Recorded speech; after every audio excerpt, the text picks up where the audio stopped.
오늘 말씀은 데살로니가 전서 5장 16절에서 18절 말씀이에요. 아주 짧습니다. 같이 읽으면서 암송하고 외웠으면 좋겠어요. 그리고 잊어버리지 않았으면 좋겠어요. 제가 이 말씀에 대해서 많이 또 설교도 하고 했는데 오늘은 더 보충해서 이 말씀을 여러분이 잊어버리지 않고 여러분의 삶의 신앙의 모토가 되도록 그렇게 설교를 준비했거든요. 그러니까 이 말씀 읽을 때 딱 이제 이 다음에 한번 딱 읽은 다음에 이따가 암송하자고 그럴 거예요. 그러니까 잘 읽으면 되겠어요. 한 목소리로 같이 한번 읽겠습니다. 자, 시작. 항상 기뻐하라. 쉬지 말고 기도하라. 범사에 감사하라. 이것이 그리스도 예수 안에서 너희를 향하신 하나님의 뜻이니라. 아멘. 짧죠? 안보고 한번 해볼까요? 처음에 어떻게 하는 거예요? 항상 기뻐하라. 쉬지 말고 기도하라. 범사에 감사하라.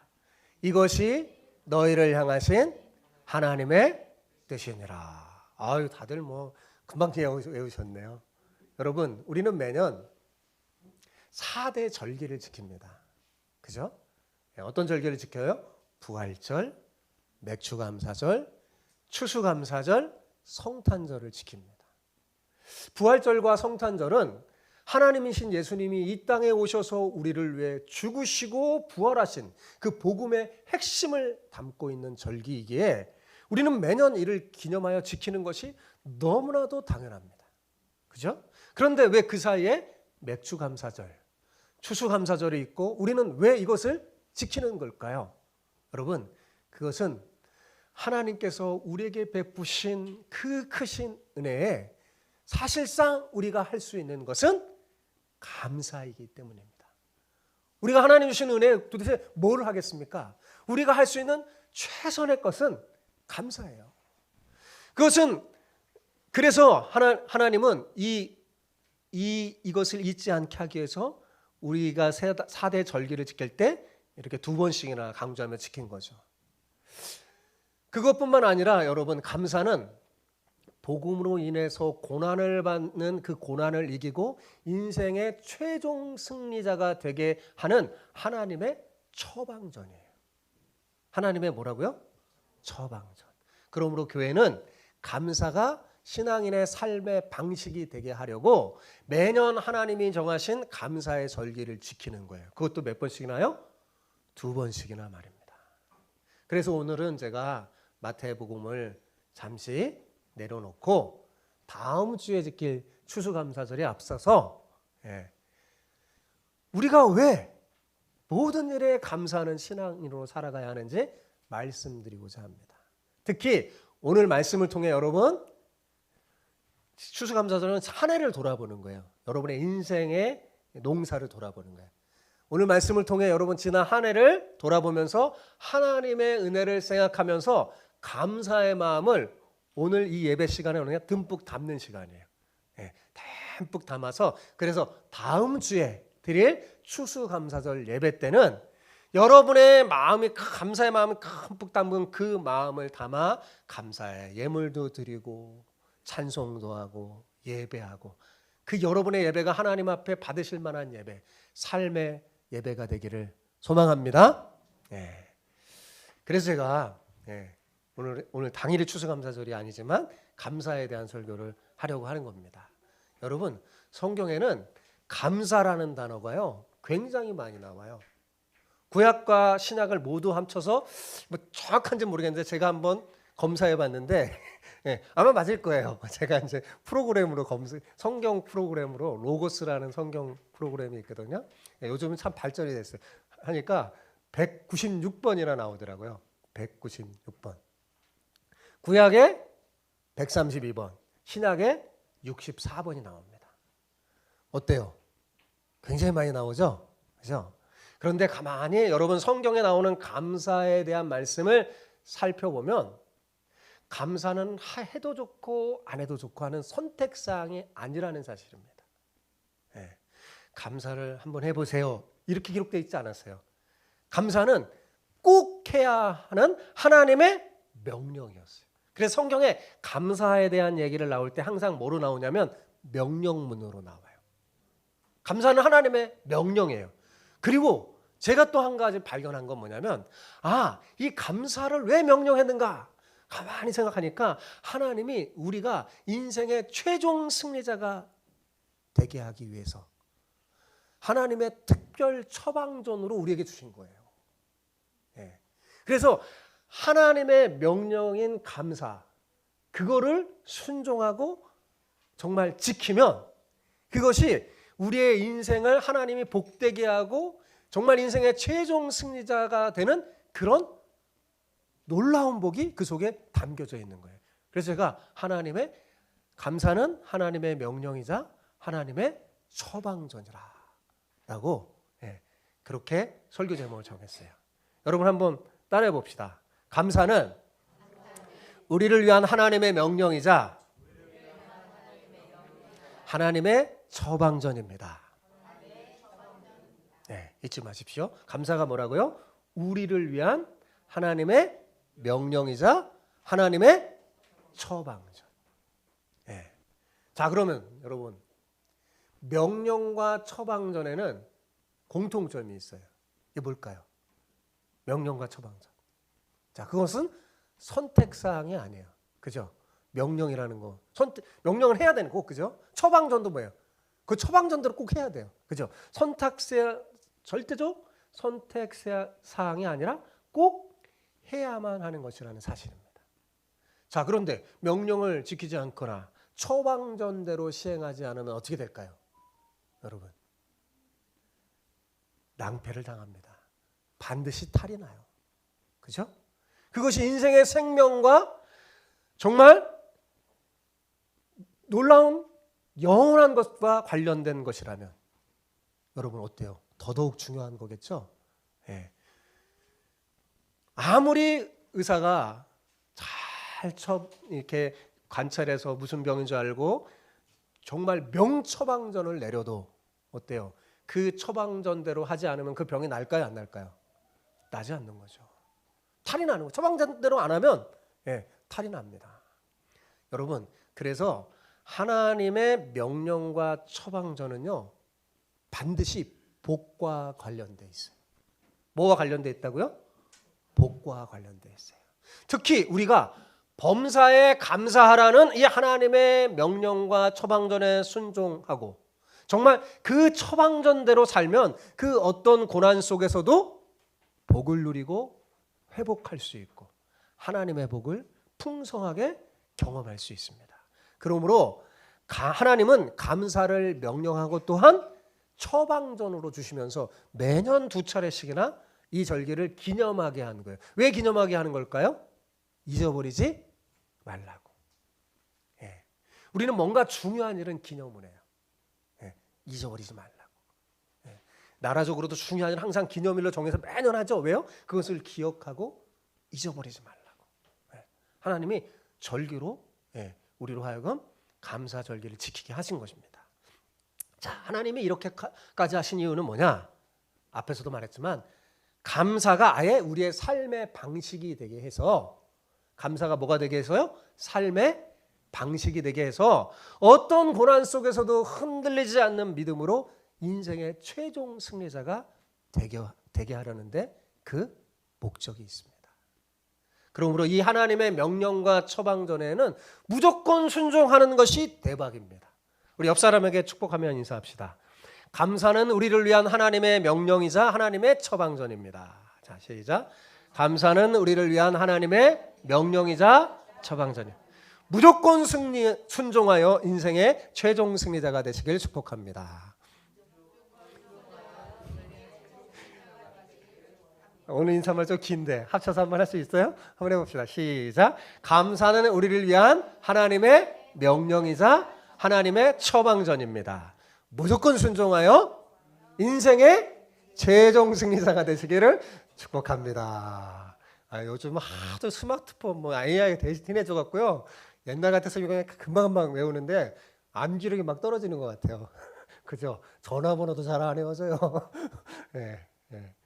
심지어 그 차량 번호 넘버도 막 깜빡깜빡하더라고요. 암송해야 됩니다. 좋은 거. 자, 근데 사실 오늘 우리가 읽은 이 본문은 너무나 유명하고 믿는 사람이라면 다 알고 즐겨 암송하는 구절이잖아요. 자, 다시 한번 암송해 볼까요? 저도 몰라요. 맨 처음에 뭐예요? 한번 같이 시작. 항상 기뻐하라. 쉬지 말고 기도하라. 범사에 감사하라. 이것이 너희를 향한 하나님의 그리스도 예수 안에서 너희를 향한 하나님의 뜻이니라. 아까 그거 빼먹은 거예요 보니까. 이것이 맞죠? 그리스도 예수 안에서 너희를 향한 하나님의 뜻이니라. 저도 그래요. 자, 이 구절이 너무나 유명해서 마치 독립적으로 존재하는 신조처럼 이해한다는 게 문제가 있습니다. 그러면 이 말씀의 깊이를 알 수가 없어요. 그래서 제가 더 깊이 한번 이 말씀 생각해 봤어요. 이 말씀엔 데살로니가 전서를 읽으면서 묵상하면서 생각해 봤어요. 자, 이 말씀은 분명히 뭐예요? 바울이 데살로니가 교회 성도들에게 보낸 첫 번째 편지에 있는 내용이에요. 그죠? 그리고 그 편지의 일부로 써진 건데 우리는 그 상황을 자꾸 배제하고 이 말씀을 읽는 경우가 많아요. 그러나 우리가 정말 이 말씀을 올바로 이해하고 내 삶에 제대로 적용하려면요, 이 데살로니가 전서의 상황과 연관해서 이 말씀을 읽어야 돼요. 알아야 돼요. 자, 그래서 제가 대신 데살로니가 교회가 어떤 상황인지 그 전서의 상황을 대신 여러분에게 알려주려고 하니까 잘 듣고, 그래서 이 말씀이 왜 주어졌는지 깨닫기 바랍니다. 여러분, 데살로니가 교회는 좀 특별한 사연이 있는 교회예요. 우리에도 좀 특별한 사연들이 많은 것 같아요. 데살로니가 교회도 정말 특별한 사연이 있는 교회인데 어떤 사연이냐? 가장 박해를 많이 받았던 교회. 많은 순교자가 있었던 교회입니다. 그 교회가 바로 무슨 교회라고요? 데살로니가 교회예요. 교회들이 많이 있었는데 그 중에서도 참 박해가 많고 고난이 많고 순교자가 많았던 교회예요. 그래서 그런지 바울은 유독 이 데살로니가 전서를 쓸 때만큼은요, 처음부터 끝까지 데살로니가 교회를 칭찬해요. 여러분 오늘 설교 듣고 데살로니가 전서를 읽어보세요. 전서를 보면 처음부터 끝까지 칭찬합니다. 사실 여러분 바울 서신 대부분은 어떻게 쓰였냐면 처음에는 좀 칭찬하다가 나중에 바울이 하고 싶은 얘기하면서 꼭 책망이 들어가요. 막 책망합니다. 들어가는데 데살로니가 전서는요, 처음부터 끝까지 위로하고 칭찬하고 축복하는 내용으로 쫙 쓰여져 있어요. 자, 그러면 여러분 이거를 역설적으로 생각하면 데살로니 교회가 얼마나 힘든 상황 속에 있는지 짐작할 수 있는 겁니다.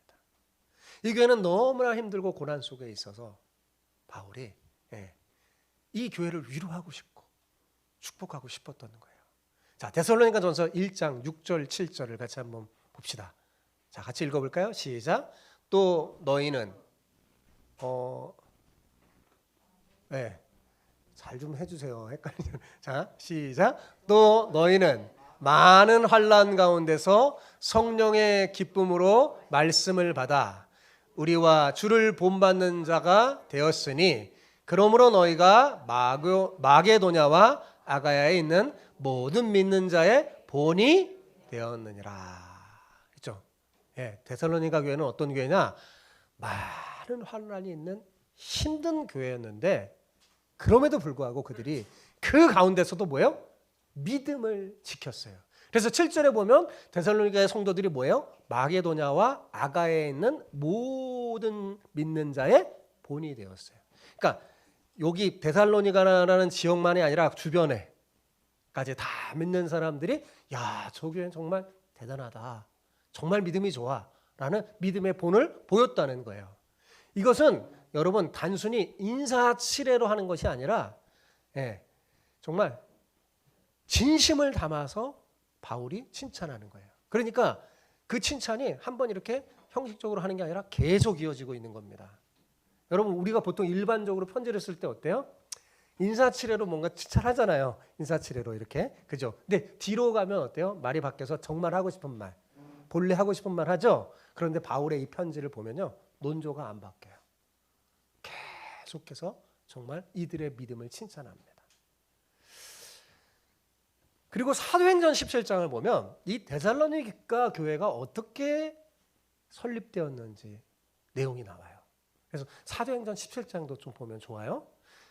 거기 보면 바울이 이른바 제2차 전도 여행 때 유럽에 첫 발을 디디는데, 그 빌립보에 가서 복음을 전하다가 그만 감옥에 갇혀서 큰 어려움을 당합니다.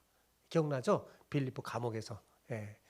거기서 이제 간수도 전도하고 막 이러는데, 근데 바울은 이제 복음을 위해 하나님 앞에 탁 나갈 때 바울의 특징이 뭐냐면 그 어려움에도 포기하지 않아요. 중단하지 않아요. 아무리 환난이 와도 중단하지 않고 계속해서 선교를 하고 복음을 전하다가 점점 더 깊이 유럽에 더 깊이 데살로니가에까지 이르게 된 겁니다. 이런 바울의 전도로 하나 둘씩 이방 지역에 예수님을 믿는 자가 생겨나기 시작했어요. 그런데 그 지역에 흩어져 사는 유대인들이 있었어요. 디아스포라 유대인이라고 하는데, 본토에 살지 않고 흩어져 사는 유대인들이 있었습니다. 그 유대인들이 굉장히 시기했어요. 바울의 전도로 사람들이 예수님 믿게 되자 그들은 굉장히 기분 나빠하고 시기하면서 복음을 받아들였던 야손이라는 사람이 있는데, 그 사람을 막 끌어다가 가이사를 반역한 죄인으로 몰아붙였습니다. 주님은 황제, 로마 황제인데 예수님을 주님이라고 한다고 가이사를 반역했다고 하면서 몰아붙이는 거예요. 다행히 야손이 좀 재물이 있었던 사람인 것 같아요. 그래서 보석금으로 풀려나긴 했지만 이로 인해서 바울은 더 큰 박해를 받았습니다. 그래서 바울은 자꾸만 도망 다녀요. 사도행전에 보면 도망 다녀요. 그래서 데살로니가 이웃이 베레아거든요. 베레아로 피신하고 나중에는 아덴에 머물게 됐습니다. 그런데 놀랍게도 이 데살로니가에 있는 유대인들이요, 바울이 다른 하나님의 말씀을 다른 도시에도 전한다고 하니까요, 거기까지 가서 박해하는 거예요. 여러분, 참 이 잘못된 열심이 대단하지 않습니까? 자기 사는 데살로니가에서 그런다는 건 좀 이해하지만 다른 도시로 갔는데 거기까지 가서 막 괴롭히는 거예요. 그러니까 여러분 생각해 보세요. 데살로니가에서 믿음을 가지고 사는 사람들은 얼마나 힘들었겠습니까? 얼마나 더 많은 박해를 받았겠어요. 그죠? 그래서 엄청난 박해로 순교자들이 많이 생긴 겁니다. 그러니 여러분, 아덴에 머물고 있었던 바울이 마음이 편하겠어요? 안 편하겠어요? 편하지 않겠죠? 그죠? 대답을 해주세요. 그죠? 않겠죠? 데살로니가 성도들을 핍박하는 이 유대인들로 인해서 이들이 얼마나 큰 고통을 당하는지 잘 알고 있었기 때문입니다. 그리고 이 성도들은 얼마나 믿음이 강한지 절대로 그냥 포기하지 않아요. 죽는 한이 있어도 믿음을 안 버리는 거예요. 그러니까 순교자가 많이 생겨나는 거예요. 그래서 바울은 자신이 제일 사랑하고 아끼는 제자 디모데를 보내서 데살로니가 교회 성편을 살피게 한 거예요. 늘 거기가 걱정이 돼요. 기도하면서. 자, 데살로니가 제가 3장에 있는 내용을 풀어서 여러분에게 설명해 준 거예요. 데살로니가 3장에 보면 이거에 대해 자세한 설명이 나옵니다. 자, 먼저 1절에서 4절 저랑 같이 한번 읽어볼까요? 1절에서 4절 같이 읽어보겠어요. 시작. 이러므로 우리가 참다 못하여 우리만 에덴에 머물기를 좋게 생각하고 우리 형제 곧 그리스도의 복음을 전하는 하나님의 일꾼인 디모데를 보내니 이는 너희를 굳건하게 하고 너희 믿음에 대하여 위로함으로 아무도 이 여러 환난 중에 흔들리지 않게 하려 함이라. 우리가 이것을 위하여 세움받은 줄을 너희가 친히 알리라. 우리가 너희와 함께 있을 때 장차 받을 환난을 너희에게 미리 말하였는데 과연 그렇게 된 것을 너희가 아느니라. 금방 제가 한 얘기가 나왔죠. 아덴에 있을 때 디모데를 보냈어요. 그들의 교회를 살피려고 디모데 보냈는데, 자, 여기 보면 이 구조를 보면 바울이 데살로니가 교회 성도들에게 복음을 전할 때 너희가 이 복음을 받아들이면 다 건강해지고 다 부자가 되고 하는 일마다 잘 풀릴 것이다, 이렇게 말하지 않았습니다. 바울이 말합니다. 너희가 이 복음을 듣고 받아들이면, 이 말씀에 순종하게 살게 되면 복음과 함께 고난도 받게 될 거다. 그거 각오하면서 믿어야 한다.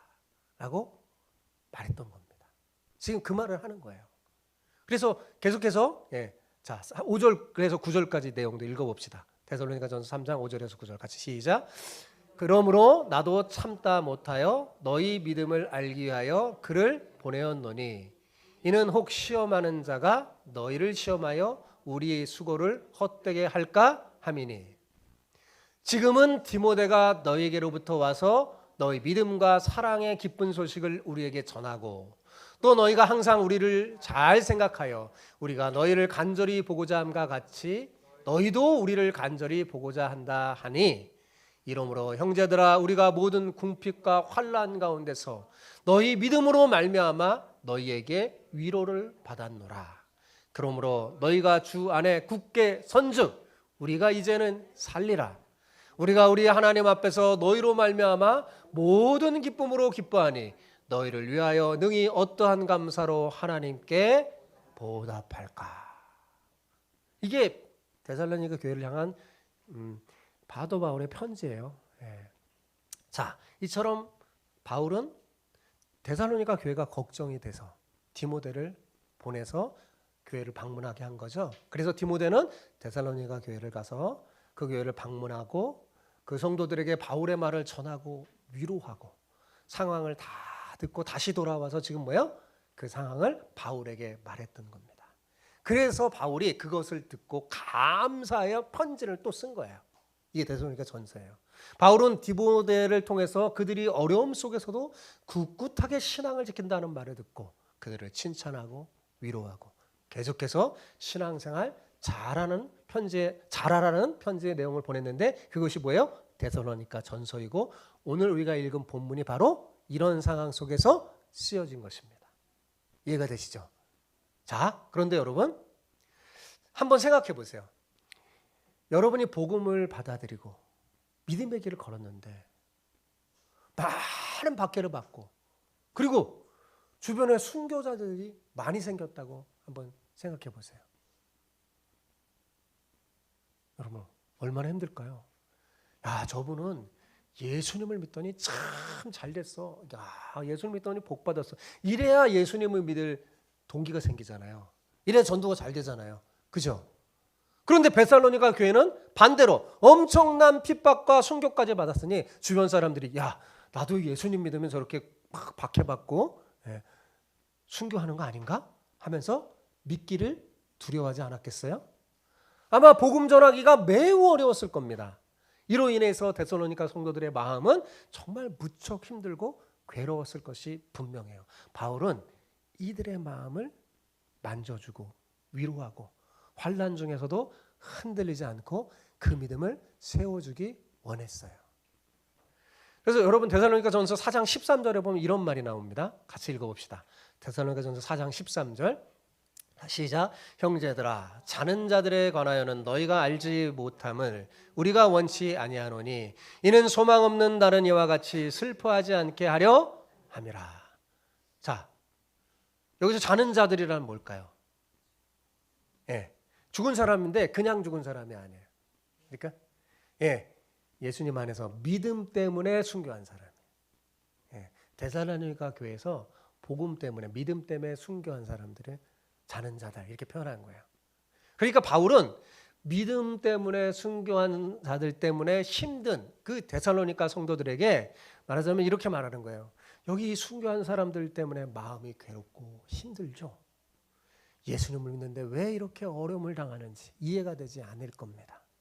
그래서 나는 여러분이 복음을 위해 순교한 사람에 대해서 하나님의 뜻을 분명히 알지 못해서 소망 없는 다른 사람처럼 슬퍼할까 봐 이들에 대해서 말해줄 게 있습니다. 라고 지금 말하는 거예요. 그러면서 바울이 그 뒤에 쭉 읽어보면 이들에게 하나님의 나라 소망과 부활에 대해서 말하면서 주님 안에서 먼저 순교한 이 사람들이 가장 먼저 부활하여 하나님의 영접을 받게 될 것이라고 말해줍니다. 그러면서 이렇게 말해요. 그러므로 이런 말로 서로 위로하라. 그러니까 그리스도 안에서 먼저 순교한 자들이 얼마나 영광스럽고 복된 것을 서로 얘기하면서 위로받으라는 거예요. 야, 이게 불행한 게 아니라는 걸 알려주는 거예요. 이게 그들이 얼마나 복된 자라는 걸 위로하는 거죠. 그리고 데살로니가 교회 성도들에게 마지막으로 바울 사도가 남긴 말이 오늘 본문이에요. 자, 제가 이 본문에 대해 얘기하려고 길게 이렇게 설명했어요. 이런 맥락 속에서 오늘 본문을 다시 한번 읽어봅시다. 예, 같이 한번 암송해 봅시다. 시작. 항상 기뻐하라. 쉬지 말고 기도하라. 범사에 감사하라. 이것이 그리스도 예수 안에서 너희를 향하신 하나님의 뜻이니라. 이제 확실히 였죠. 예, 아까 우리가 빼먹었어요. 그리스도 예수 안에서. 다시 한번 해봅시다.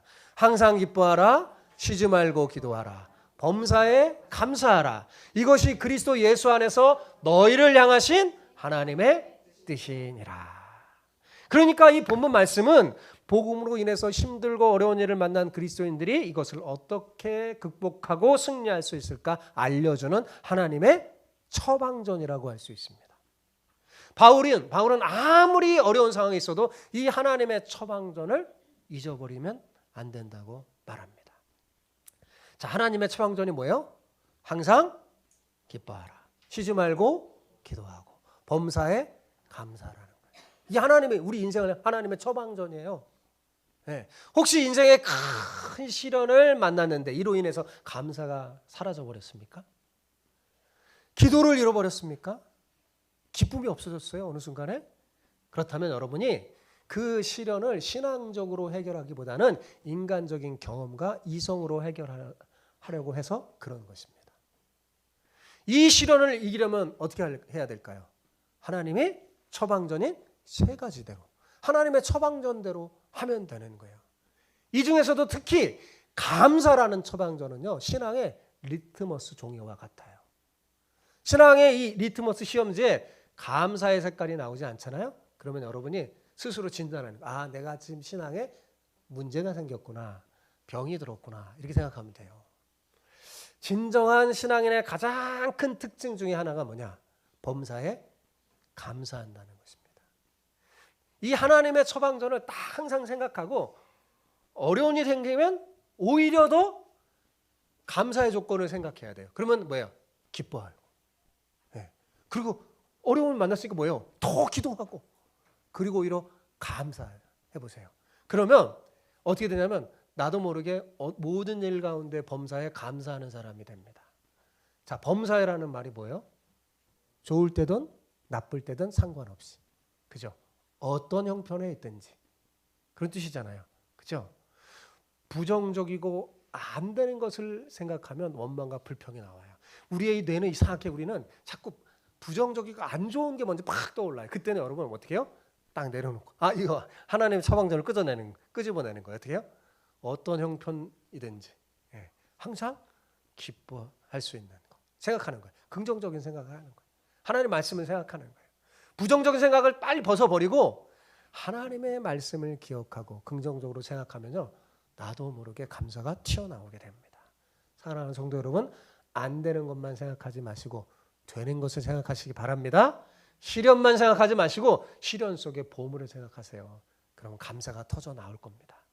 여러분, 미 대륙을 발견하는 과정에서 정말 힘든 일을 겪었던 청교도들은 부정적인 생각을 할 수밖에 없는 그 상황 속에서도 긍정적인 생각을 하면서 하나님 앞에 감사 예배를 드렸어요. 그 결과 그들은 놀라운 복을 받을 수 있었습니다. 추수감사절은 바로 이 청교도들의 이 신앙에서 비롯된 거예요. 1620년 영국에서 신앙의 박해를 피해서 102명의 청교도들이 메이플라워호라는 배를 타고 무작정 가다가 신대륙 미국을 발견했죠. 근데 그곳에 사는 건 정말 힘들었어요. 낯선 곳이잖아요. 많은 어려움 끝에 첫 수확을 하게 됩니다. 그들은 어려움 속에서 첫 수확하게 하신 하나님의 은혜에 감사하면서 인디언들을 초대하고 하나님 앞에 감사 예배를 드렸어요. 이게 추수감사절 유래예요. 이 청교도들에게 시작한 추수감사절이 오늘날 전 세계 모든 교회의 절기가 된 것은 그들의 믿음과 정신이 매우 본받을 만하며 성경적이었기 때문입니다. 추수감사절은 본래 무엇이 잘 되는 상황에서 감사한 게 아니라 여러 환난과 어려움 가운데서도 신앙을 지키고 살아남을 수 있는 것에 대한 감사였어요. 우리 다음 주에 드릴 추수감사절. 잘 되고 좋은 것만이 아니라 어렵고 힘든 가운데서도 하나님의 은혜를 생각하면서 감사하는 절기가 추수감사절이에요. 여러분, 부유할 때 감사하면 그건 복음이 아닙니다. 그 세상 사람도요, 그죠? 어떤 상황에서도 감사해야지 그게 복음이에요. 세상에서 높아지고 잘 나갈 때 감사하면 그건 복음이 아닙니다. 어떤 상황에서도 감사할 수 있는 것이 뭐라고요? 그게 진짜 복음이에요. 그게 복음이에요. 하나님의 처방전대로 살아보세요. 하나님의 놀라운 그 복을 누리게 될 것입니다. 혹시 부정적인 생각에 사로잡혀 있다 할지라도 그 생각이 갑자기 오니까요. 그럼 바꿔버리면 되는 거예요. 그 생각을 떨쳐버리면 되는 거예요. 청교도들처럼 그 부정을 긍정으로 바꿔보십시오. 부정을 긍정으로 바꿀 때 감사가 터져나오는 겁니다. 여러분, 성경적으로 말하면 행복해서 감사하는 게 아니에요. 주님의 명령과 처방대로 순종하여 감사하면 어떻게 돼요? 행복해지는 겁니다. 감사가 커지면 어떻게 될까요? 행복도 커지는 거예요. 성공할 때 감사하잖아요. 여러분이 잘 되고 성공할 때 감사하잖아. 그럼 교만해지지 않게 돼요. 그 사람이 왜 교만하냐? 감사하지 않아서 그래요. 하나님의 은혜를 생각하지 않아서 그래요. 자기가 잘난 줄 알아요. 성공할 때 잘 되면. 그런데 감사하면, 하나님의 생각 감사하면 교만해지지 않아요. 또 실패할 때 감사하면 어떻게 될까요? 좌절하지 않게 돼요. 그리고 범사에 감사하면 어떻게 해요? 항상 행복해집니다.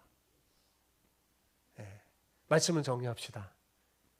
제가 예전에 한번 여러분에게도 이 얘기를 한번 해드린 적 있는 것 같은데, 어떤 사람이 죽어서 천국에 가보니까 천사들이 뭔가를 열심히 막 포장하고 있다는 거예요. 천사들이. 뭘 하고 있느냐 이렇게 물어보니까 천사들이 대답해 주는데, 사람들에게 줄 복을, 사람들에게 전해줄 복을 포장하고 있다고 하더랍니다. 왜냐하면 하나님은 우리에게 복 주시기를 좋아하시거든요. 우리 아버지잖아요. 근데 그 복을 포장하고 있대요. 복이 사람들에게 잘 전해지도록 포장해서 보내는 것이라고 지금 천사들이 말해줬어요. 그런데 그 포장지를, 복을 포장하는 그 포장지를 보니까요, 뭐라고 적혀 있냐면 그 포장지 제목이 적혀 있어요. 뭐라고 적혀 있는지 아세요?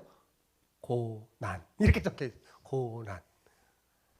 고난이라는 포장지로 복을 싸놓고 있는 거예요. 그래서 왜 하필이면 고난이라는 포장지를 사용하냐고 물어보니까, 고난은 단단해갖고 내용물이 파손되지 않고 잘 벗겨지지 않으니까 천국에서 포장용으로는 이거래요.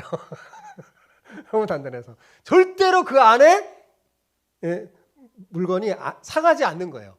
잘 보존되는 거예요. 그러면서 천사가 하는 말이, 그런데 사람들이 이 고난이라는 껍데기만 보고, 그 포장재들 껍데기만 보고 그 안에 들어있는 그 안에 복이 들어있는 줄 모르고 아이고 무섭다 하면서 받지 않고 피해버리거나, 받아놓고도 껍질을 벗기려다가 그냥 놔둬버리고 벗기지 않고 그 안에 있는 복을 받을 생각을 하지 않고 고난만 붙들고 막 어쩔 줄 몰라 하더랍니다. 그래서 이 사람이 궁금해서, 그러면 이 포장지를 어떻게 벗기는 거냐 물으니까, 어떻게 해야 잘 벗겨지냐 이렇게 물으니까, 이 고난이라는 포장지를 벗기고 복을 꺼내는 열쇠가 있는데 그게 감사라고 알려줬어요. 감사, 우리가 감사하는 마음으로 이렇게 하면 이게 잘 벗겨지는 거예요. 고난을 무서워하거나 피하려 하지 말고 오히려 감사하면서 받으면 그 껍질이 벗겨지고 그 속에 있는 복을 받을 수 있게 된다는 것입니다. 그런데 사람들은 고난으로 포장된 선물을 받으면 감사하기보다는 불평해서 껍질이 더 단단해지는 바람에 그 안에 있는 복이 세상에 나와보지도 못하는 경우가 허다하게 많대요. 그래서 쌓여진 복이 쌓여진 포장 그 선물이 천국에 너무너무 많이 있다고 해요, 여러분. 여러분, 좋을 때 감사하는 것은 아까 그랬잖아요. 복음이 아니라고 그랬잖아요. 그 누구나 할 수 있습니다. 그런데 어려울 때 감사하는 것은요, 누구나 할 수 있는 일이 아닙니다. 믿음이 있는 사람만 할 수 있는 거예요. 복음을 받아들인 사람이 할 수 있는 거예요. 감사를 명령하신 하나님을 믿고 하나님이 주신 그 처방전대로 지금 비록 힘들고 어렵더라도 감사의 열쇠를 사용해 보십시오. 그러면 고난이라는 껍질이 벗겨져서 하나님이 그 속에 숨겨놓으신 그 복을 여러분이 발견할 수 있게 될 겁니다. 어떠한 상황에도 감사라는 이 하나님의 명령과 처방전에 순종하는 것이 그리스도 예수 안에서 우리를 향하신, 여러분을 향하신 뭐예요? 하나님의 뜻이고 그것이 바른 믿음이요 복음입니다. 사랑하는 성도 여러분, 저는 여러분 모두가 감사가 하나님의 명령이자 처방전임을 잘 알고 잊지 말고 오늘 설교를 잘 마음에 새겨서 순종해서 하나님이 숨겨놓으시는 복을 발견하여 풍성히 누렸으면 좋겠어요. 한 성도도 빠짐없이 다 누렸으면 좋겠습니다. 특히 이번 한 주간 오늘 주신 말씀 여러분 마음 깊이 새기고 묵상하여 자꾸 감상하세요. 묵상하면서 오늘 설교를 생각해 보세요. 아, 이게 하나님의 명령이고 뭐요? 처방전이지. 이렇게 생각하면서 하나님의 명령이자 처방전대로 마음껏 감사 열쇠를 이번 한 주간은 숙제예요. 마음껏 사용하는 거예요. 마음껏 감사를 생각하면서 자꾸 입으로도 생각으로 자꾸 하는 거예요. 감사할 게 뭐가 있나. 이렇게 막 사용하면서 추수감사 예배를 준비하시기 바랍니다. 이게 추수감사절 예배 준비하는 거예요. 불평, 원망 이런 거 생각하지 말고 감사할 걸 자꾸 생각하면서 열쇠를 자꾸 사용하는 거예요. 어려운 상황, 힘든 일에도 가만히 생각하잖아요. 감사할 게 있어요. 그게 감사의 열쇠예요. 그러면 고난이라는 포장이가 꼭 벗겨지는 거예요. 이렇게 한번 많이 사용하세요. 그러면 여러분이 다음 주에 드릴 추수감사 예배가 더욱 은혜가 넘치고 뜻이 깊어질 거예요. 저는 이번에 그렇게 드리고 싶습니다. 그리고 무엇보다 감사가 여러분의 삶의 방식이 되어서 어떤 고난에도 흔들리지 않는 인생의 최종 승리자로 하나님께 영광을 돌리게 될 것입니다. 아무쪼록 여러분 모두 이런 놀라운 축복의 주인공들이 다 되시기 바랍니다. 한 주간 동안 여러분 축제 잘해서 우리 다음 주에 드릴 그 예배에 우리 청교도처럼 어떻게 하냐면 우리가 잔치를 벌인 다음에 초대하는 거예요. 청교도들 주변 사람들, 인디안들을 다 초대해서 우리 하나님 감사의 예물을 드립시다.